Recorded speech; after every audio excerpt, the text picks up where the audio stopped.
हर हर महादेव। शुभ सकाल बंधुरा, आमार नतून आबारो एक भिडियोते तोमादेर सबाइके जानाई अनेक स्वागत और अनेक अनेक भालोबासा। जे जेखान थेके आमार एई भिडियोटा देखछो आशा करछि सकले खूब भालो आछो, साथे सुस्थ आछो और आमिओ किन्तु बेश भालो आछि। तो एखन घड़िते बाजे सकाल 10टा और 10टा थेके तोमादेरके साथे निये आमी आमार ब्लगटा शुरू करलाम। आशा राखছি अन्यान्य दिनेर ब्लगेर मतो आजकेर ब्लगटाও কিন্তু তোমাদের বেশ ভালো লাগবে, তাহলে অবশ্যই পুরো ব্লগের সাথে থেকো। তো এই যে বললাম ঘড়িতে এখন বাজে 10টা, বাসি ঘরে টুকটাক অনেক কাজ গুছিয়ে নিয়েছি আর এদিকে স্নানটাও কমপ্লিট করে নিয়েছি। আর এখন তো বেশ ভালোই গরম পড়ছে জানো তো বন্ধুরা, কি বলবো মানে আমাদের এদিকে এখন খুব ভালোই গরম পড়ে গেছে। ফ্যান তো চালাতেই হচ্ছে, কাঁথা কম্বল যা ছিল আর কি মানে ব্ল্যাঙ্কেট কম্বল সব তুলে দিয়েছি। সে তো প্রায় অনেক দিনই হয়ে গেল। যাই হোক, এরকম গরমের দিনেতে কিন্তু মাথা ঠান্ডা রেখে ঘরের কাজ টুকটাক করে গুছিয়ে নিতে হবে। কারণ কি বলতো, শীতকালে হয়তোবা আমাদের বেলা ছোট থাকে, কিন্তু কি বলতো মাথাটাও ঠান্ডা থাকে, কাজ করতেও সেরকম একটা অসুবিধা হয় না। হ্যাঁ, একটু তাড়াহুড়ো করতে হয় কারণ সময়ের সঙ্গে আমরা পাল্লা দিতে পারি না। কিন্তু গরমে আবার কি বলতো, সারা বেলা পড়ে থাকে, তবে ওই যে গরমে হাঁসফাঁস করে কাজ করা সেটাও কিন্তু একটা কষ্টকর জানো তো। শীতে ছোটোবেলা হলেও কিন্তু একটু কষ্ট করে করলে অতটাও প্রবলেম হয় না। যাই হোক, এরকমই গরমকালে মাথা ঠান্ডা রেখে কিন্তু সংসারের টুকটাক কাজ সেরে ফেলি আমরা, মানে বিশেষ করে আমরা হাউস ওয়াইফরা। যাই হোক, এদিকে দেখতে পারলে একটু আর কি ময়শ্চারাইজার সাথে একটুখানি ভেসলিন। জানো তো আমি না সারাদিনে ওই যে স্নান করে উঠি ওই টাইমটাই যেটুকু একটুখানি স্কিন কেয়ার করি। মাঝে করে কত সুন্দর স্কিন কেয়ার করতাম জানো, কোথায় টক দই, কোথায় তোমার চালের গুঁড়া, তারপরে তোমার নারকেল তেল বা ভিটামিন সি ক্যাপসুল যেগুলো আর কি ইউজ করতাম টুকটাক। এখন সব বন্ধ করে দিয়েছি জানো তো, এখন আর সময় পায় না। আর যেটুকু সময় পাই মনে হয় যেন ফোনটা রেখে একটু পড়ে ঘুমাই জানো তো, মানে ঘুমেরও খুব প্রবলেম হয় আর কি। মাঝে মানে এখন কি বলতো টাইমটা একটু এপার ওপার হয়েছে, সন্ধেবেলা করে বোনকে পড়াতে বসছি, তারপর আমারও একটা ক্লাস থাকে সেটাও আমি করছি টুকটাক করে। কি বলতো সময়টা না আর একদম পাওয়া যাচ্ছে না। আর ভাবছি এখন যেহেতু গরম পড়ছে বেলাটা অনেকটাই বড় পাবো, আবার কিন্তু স্কিন কেয়ারটাও শুরু করতে হবে জানো তো, কারণ নিজেদেরকেও একটু যত্ন নেওয়াটা উচিত বলো। যাই হোক, তো এর ফাঁকে দেখো ঠাকুরের থালা বাসনগুলোকে ঝটপট করে মেজে নিলাম আর কি। তারপর এখন আর কি পুজোটা সেরে নেব। তারপরে সকালের টিফিন তো কিছুই করা হয়নি আর কি, তাড়াহুড়ো করে আগে ভাবছিলাম বাসি ঘরের কাজটা সেরে ফেলি, তারপরে পুজোটা করে নিয়ে তারপরে সকালের টিফিনটা করে রান্নাঘরে যাব। রান্নাঘরে প্রায় আমার অনেক কিছুই জোগাড় করা হয়ে আছে আর কি, মানে উঠেছি অনেক সকালে।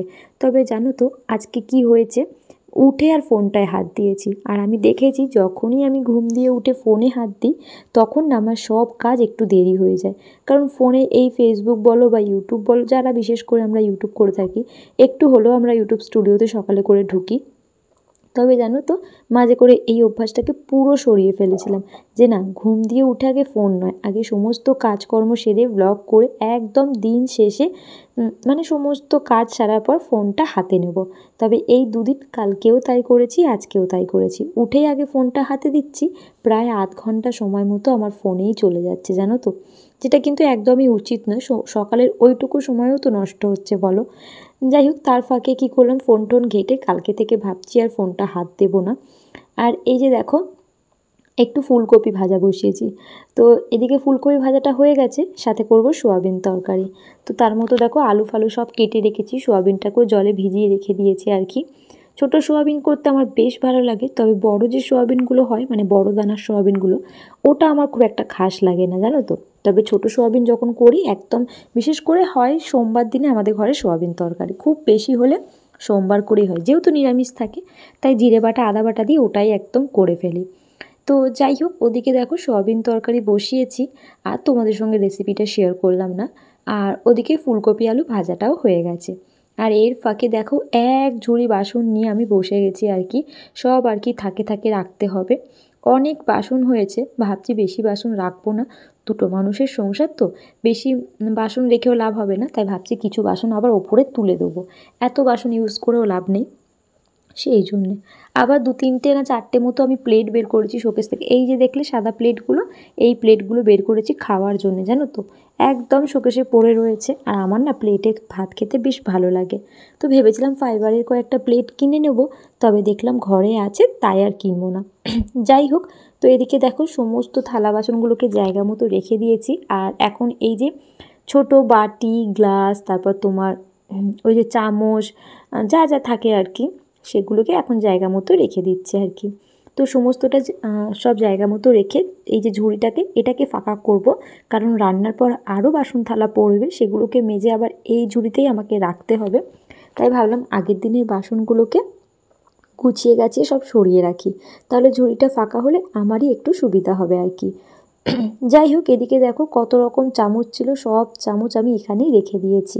আর বেশিরভাগ চামচটা আমি 10 টাকা, মানে 10 টাকা করেই কিনেছি, জানো তো ওই যে 10 টাকা ফেরিওয়ালাগুলো আসে, ওনার কাছ থেকে আমি হাতাগুলো কিনে থাকি। একদম ছোট ছোট হাতা, জানো তো। যাই হোক, তো এদিকে সমস্তটা গুছিয়ে রান্না প্রায় আমার হয়ে এসছে। এর ফাঁকে আমি জল বিস্কিট একটু খেয়ে নিয়েছি সকালের টিফিনে, কিছু আর বানাতে ইচ্ছা করেনি। তবে ঘরে কিন্তু অনেক কিছুই ছিল, ম্যাগি ছিল, চাউমিন ছিল, আজকে আর কিছু ইচ্ছা করলো না। আজকে বলে নয়, অ্যাকচুয়ালি কী বলো তো, নিজের জন্য না কিছু বানাতে ভালো লাগে না, যেটা আমার খুব বাজে অভ্যাস। যাই হোক, এদিকে দেখো রান্না কমপ্লিট করেছি। আর আমি যখনই ভয়েস দিতে বসি বন্ধুরা, জানি না কোথা থেকে আমার এত গলা খুসখুস করে যে কি বলবো, আমার কথা বলতে এত অসুবিধা হয় জানি না গো। তো এদিকে দেখো তরকিটা প্রায় আমার কমপ্লিট হয়ে গেছে, প্রায় না পুরো হয়ে গেছে। ওপর থেকে একটুখানি গরম মশলা আর ধনেপাতা দিয়েছিলাম। আর তারপরে তরকারি ভাত সব এখন এই টেবিলে এনে রেখে দিচ্ছি, রান্নাঘরটা পুরো ফাঁকা করে দিচ্ছি। তারপর রান্নাঘরটাকে এর ফাঁকে পরিষ্কার করে নিতে হবে। রান্নাঘরের সমস্ত কাজ সেরে তারপরে আর কি ঘরে ঢুকবো। তো যাই হোক, এদিকে দেখো রান্নাঘরটা পুরো ভালো করে মুছে নিয়েছি।